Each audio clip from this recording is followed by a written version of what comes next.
அதிக வயதுள்ள ஆண்களை திருமணம் செய்யும்போது பெண்களுக்கு என்னென்ன பிரச்சனை வரும்னு கேட்டிருக்காங்க.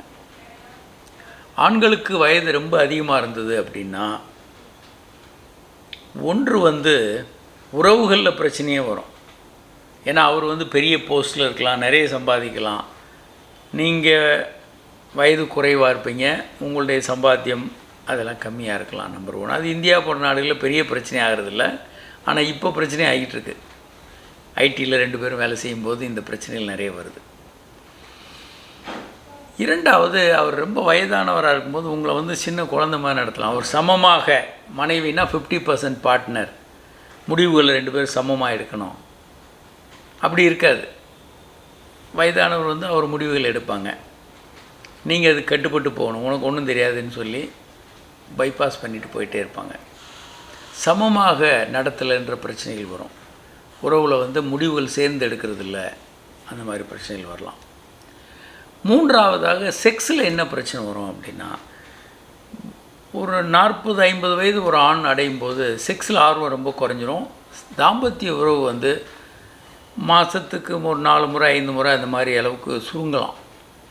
ஆனால் அந்த நேரம் பெண்ணுக்கு ஒரு 35, ஒரு முழுமையாக செக்ஸில் ஆர்வம் இருக்கிற நேரமாக இருக்கும். பெண்களுக்கு ரொம்ப அதிகமாக கிட்டத்தட்ட ஒரு 30-35 வயதில் தான் செக்ஸ் ஆர்வமே ரொம்ப அதிகமாக இருக்கலாம். அந்த வயதில் பெண்களுக்கு செக்ஸ் ஆர்வம் ரொம்ப அதிகமாக இருக்கும். ஆணுக்கு வேறு வியாபாரத்தை விரிசி செய்கிறது, மற்ற விஷயங்களில் கவனம் இருக்கும். வேலைக்கு போகிறவருக்கு உத்தியோக உயர்வு, அந்த மாதிரி காம்படிஷன் போயிட்டுருக்கும். பெண்களுக்கு இங்கே செக்ஸ் ஆர்வம் அப்போ அதிகமாக இருக்கும். பல ஆண்கள் அப்படி ஈடு கொடுக்கும். நிறைய பேர் இப்போ அப்படி வர்றாங்க.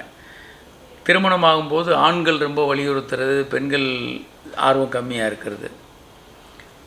வயது வித்தியாசம் இருக்கும்போது ஒரு 10-15 வருடங்களில் பெண்கள் 2 குழந்தைகளுமே ஸ்கூலுக்கு அனுப்பிச்சிடுவாங்க. பெண்களுக்கு அப்போ தான் செக்ஸில் ஆர்வம் அதிகமாகும்.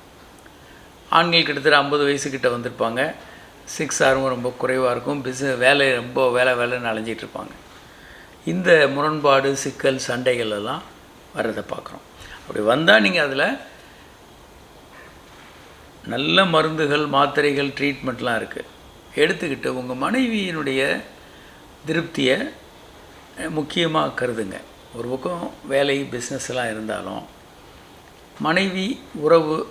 மனைவியை திருப்திப்படுத்துறதுன்றதை ஒரு கவனமாக ஆண்கள் கையாள வேண்டும். அது ரொம்ப ரொம்ப முக்கியமானது. வணக்கம்.